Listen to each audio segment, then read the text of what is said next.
5. Des croyances. Commençons par éloigner le mot croyance de la religion. Nous croyons suffisamment de choses pour éviter de penser à la religion. Je ne donnerai qu'un seul exemple.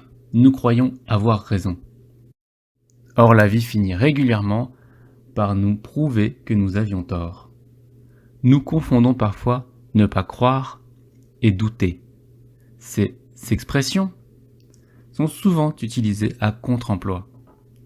En ce qui me concerne, douter consiste à hésiter entre croire et ne pas croire, qui consiste tous les deux à ne pas douter. Je considère que le savoir et la connaissance sont des croyances. Or, même si je les regroupe, je ne les confonds pas. Beaucoup d'entre nous savons que ces deux choses sont différentes, mais très peu connaissent la différence. Je définis cette différence à l'aide de deux caractéristiques. La reproductibilité, qualité d'une croyance à permettre de reproduire une expérience. J'associe ce paramètre à la connaissance et à l'expérimentation. La transmissibilité, qualité d'une croyance à être transmise. J'associe ce paramètre au savoir et à l'instruction. Vous pouvez réaliser un tableau avec pour abscisse la transmissibilité et pour ordonnée la reproductibilité.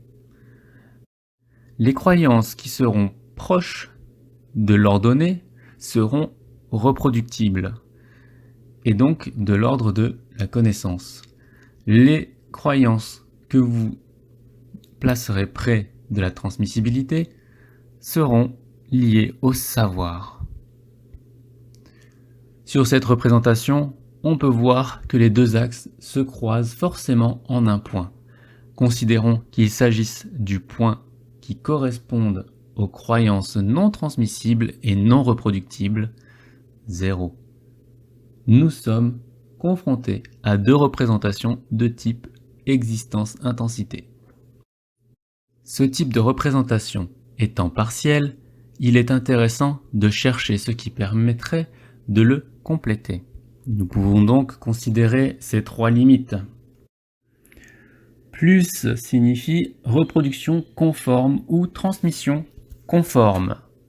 0 signifie représentation non concluante ou transmission non concluante. Moins représentation non conforme ou transmission non conforme. Voici ce que donne la représentation ainsi complétée. Nous avons donc deux axes de valeur, transmissibilité et reproductibilité, qui se croisent en un point 0 qui est non concluant. Donc du côté positif de la reproductibilité, nous avons toujours la connaissance. Du côté positif de la transmissibilité, nous avons toujours le savoir.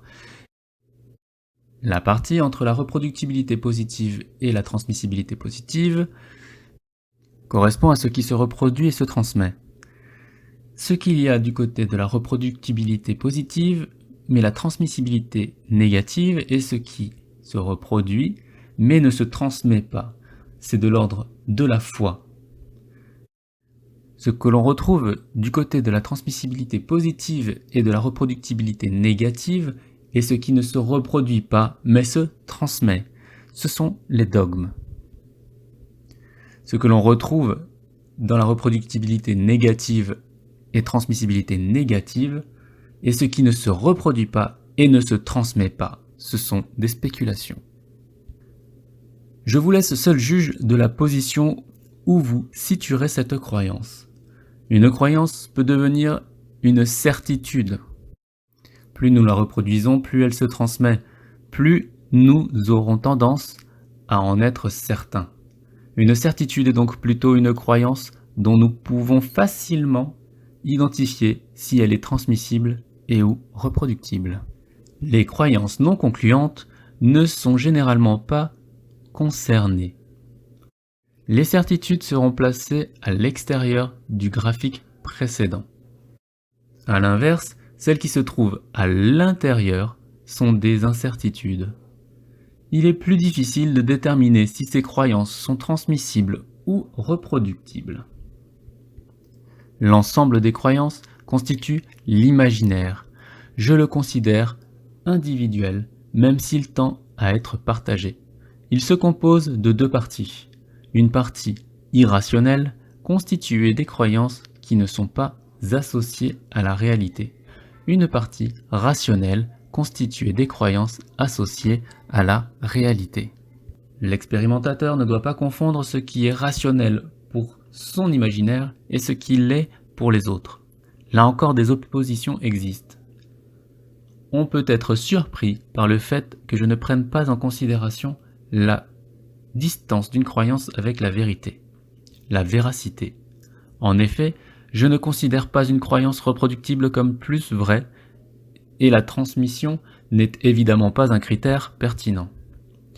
Une fois intégrée l'idée qu'une croyance peut être plus fausse ou moins fausse qu'une autre, plus vraie ou moins vraie, vous devriez être en mesure de le représenter. Malgré leurs imperfections, les croyances nous évitent d'avoir à répondre plusieurs fois aux mêmes questions.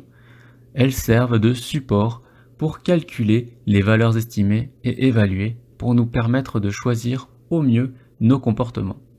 Or, croire n'empêche pas de faire des erreurs, ce qui nous force à nous poser de nouvelles questions. J'ai évidemment passé du temps à étudier le fonctionnement des questions au sein du mécanisme.